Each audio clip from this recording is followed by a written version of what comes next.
It Takes Two to Love, karya Christina Juswar.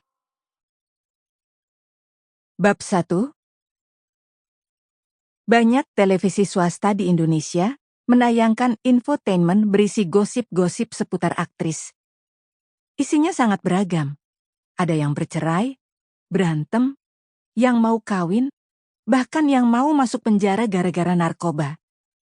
Berita yang sungguh tidak penting seperti pindahan rumah, berkunjung ke sekolah dasar anaknya, sampai acara memasak untuk suami juga ditayangkan. Aku menontonnya dengan malas-malasan.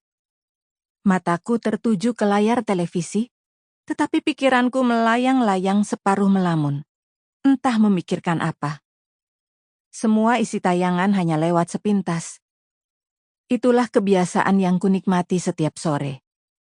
Duduk di sofa besar dengan posisi duduk yang hampir melorot dan menyamping. Tangan memegang remote control dengan jari yang siap mengganti channel jika mata menangkap iklan atau acara yang terlalu membosankan. Tiba-tiba saja kepalaku sudah bersandar nyaman pada suatu tempat yang membuatku semakin betah. Sar, duduk yang benar dong. Ntar lama-lama lo skolis lo.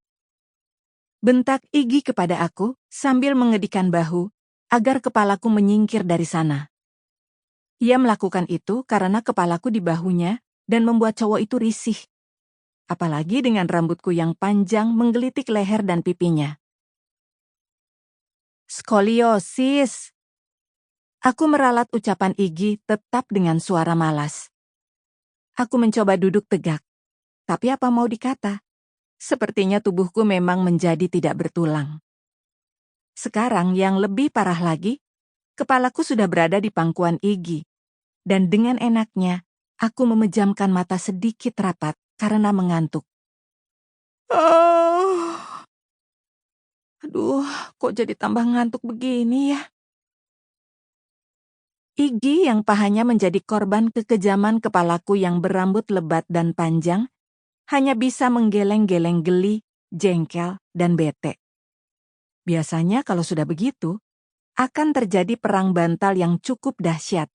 Sehingga Mbak Nah, pembantu di rumah, kalang kabut menghentikan tingkah dua orang dewasa yang berjiwa balita ini.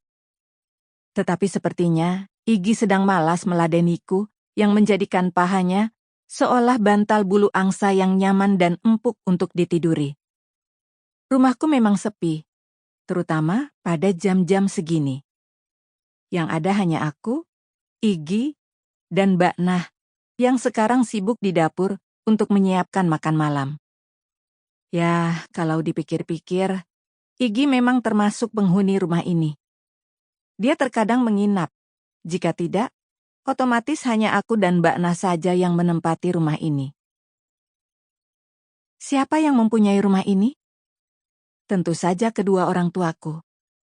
Tetapi karena tidak ada yang menempati, dan keduanya tidak berada di Jakarta, mereka membiarkan aku, anak mereka yang terlahir dengan nama Sarah Renata Indrawan ini, untuk menempatinya. Semua orang bilang aku cantik. GR. Dan kebanyakan orang juga bilang tubuhku serba langsing. Kakiku langsing, bodiku langsing, leherku langsing, sampai jari-jariku pun langsing. Wajahku putih agak pucat dengan mata belok dan hidung mancung. Yang ku benci hanya bibirku yang tebal. Meskipun tidak tebal-tebal banget sih. Pokoknya perbatasan antara milik Mick Jagger dengan Angelina Jolie dalam skala yang masih bisa ditolerir. Sedangkan rambutku tidak neko-neko.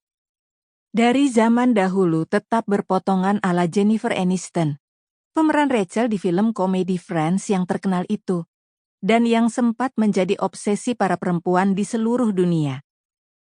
Tetapi kalau ditelaah kembali, potongan rambutku ini memang agak ketinggalan zaman. Bayangkan, film Friends itu menjadi hits pada akhir tahun 1990-an. Dan sekarang, rambut itu sudah tidak tren lagi. Karena potongan rambut Jennifer Aniston sendiri Sample complete. Ready to continue?